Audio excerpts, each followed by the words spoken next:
السلام علیکم ورحمۃ اللہ وبرکاتہ۔ نحمدہ ونصلی علی رسولہ الکریم۔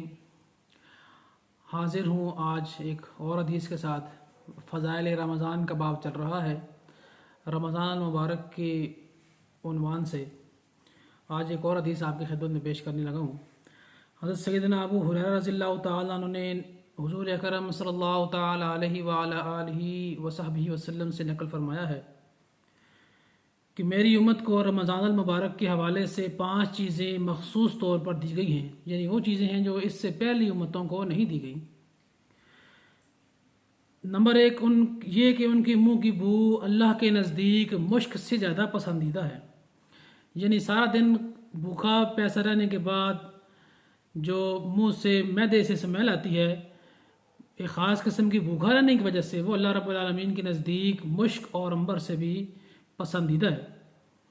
اس کا مطلب یہ نہیں کہ صفائی کا خیال نہیں رکھنا، میں منہ کا یا مسواک بھی کرنی ہے، باقی طاقت کا خیال رکھنا ہے، یہ چیز قدرتی طور پر ہوتی ہے،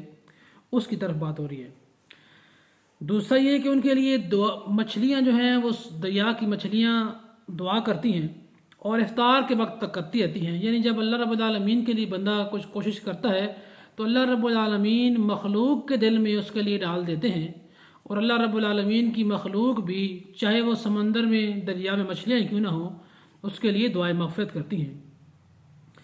تیسری چیز جو خاص طور پر اس امت کے لیے رکھی گئی ہے وہ ہے کہ جنت ہر روز ان کے لیے آراستہ کی جاتی ہے، یعنی جنت کو ہر روز ان کے لیے سجایا جاتا ہے، اور پھر اللہ رب العالمین فرماتے ہیں کہ قریب ہے کہ میرے نیک بندے دنیا کی مشقتیں اپنے اوپر سے پھینک کر تیری طرف آئیں، یعنی جنت کو روزے داروں کے لیے سجا دیا جاتا ہے۔ جیسے ایک اور حدیث میں آتا ہے کہ روزے داروں کے لیے اللہ رب العالمین نے جنت کا ایک الگ دروازہ ہے، وہ ان کو باب الریان جسے کہتے ہیں، وہاں سے راستے میں مسکراتے جنت میں داخل ہوں گے۔ چوتھی چیز ہے اس میں سرکش شیاطین ہیں، ان کو قید کر لیا جاتا ہے تاکہ وہ رمضان میں ان برائیوں کی طرف نہ کھینچ سکیں جن کی طرف غیر رمضان میں پہنچ سکتے ہیں۔ اور 5ویں چیز رمضان کی آخری رات روزہ داروں کے لیے مغفرت کی جاتی ہے۔ صحابہ رضی اللہ تعالیٰ عنہ نے عرض کیا یا رسول اللہ صلی اللہ علیہ وآلہ آلہ وصحبہ وسلم، یہ شب مغفرت جو ہے یہ شب قدر ہے؟ فرمایا نہیں، بلکہ دستور یہ ہے کہ مزدور کو کام ختم ہونے کے وقت مزدوری دے دی جاتی ہے، یعنی رمضان المبارک کی آخری شب ہے جسے چاند رات کہتے ہیں عرف عام میں، اور لیلۃ الجائزہ اس کا نام آیا ہے۔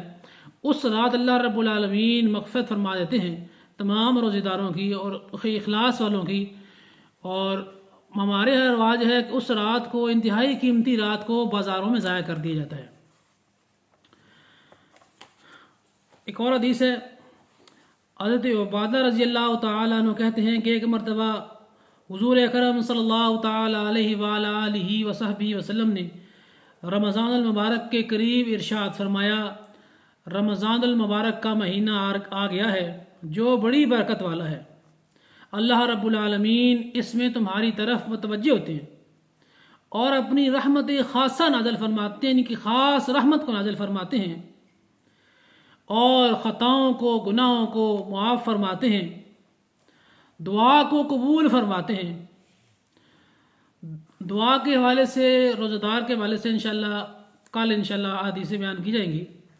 تفصیل سے۔ آگے فرمایا تمہارے تنافس کو دیکھتے ہیں، یعنی کہ تمہارا ایک دوسرے پر نیکیوں میں جو سبقت لے جانا ہے، ایک دوسرے سے نیکیوں میں آگے جو بڑھ جانا ہے، اس کو اللہ رب العالمین دیکھتے ہیں اور فرشتوں سے فخر کرتے ہیں، بس اللہ رب العالمین کو اپنی نیکی دکھاؤ۔ بد نصیب ہے وہ شخص جو اس مہینہ میں بھی اللہ کی رحمت سے محروم رہ جائے۔ کتنی بڑی بد نصیبی ہے جو اس مہینے میں بھی محروم رہ جائے، اور پھر نبی علیہ الصلوۃ والسلام جس کو بد نصیب کہہ دیں، اس کی بد نصیبی کی تو کیا ہی بات۔ اللہ کریم ہمیں اس بد نصیبی سے محفوظ فرمائے، اور رمضان المبارک کی جو رحمتیں ہیں اللہ کریم ان کو سمیٹنے کی توفیق عطا فرمائے، اور ہمارے زندگیوں میں جو حقیقی تبدیلی ہے اللہ کریم اس کا سبب رمضان شریف کو بنائیں۔ دعا ہے اللہ کریم سے جو کہا ہے اور جو آپ نے سنا ہے اللہ کریم اس پر سمجھ کر عمل کی توفیق عطا فرمائیں۔ وآخر دعوانا ان الحمد للہ رب العالمین۔ السلام علیکم ورحمۃ اللہ وبرکاتہ۔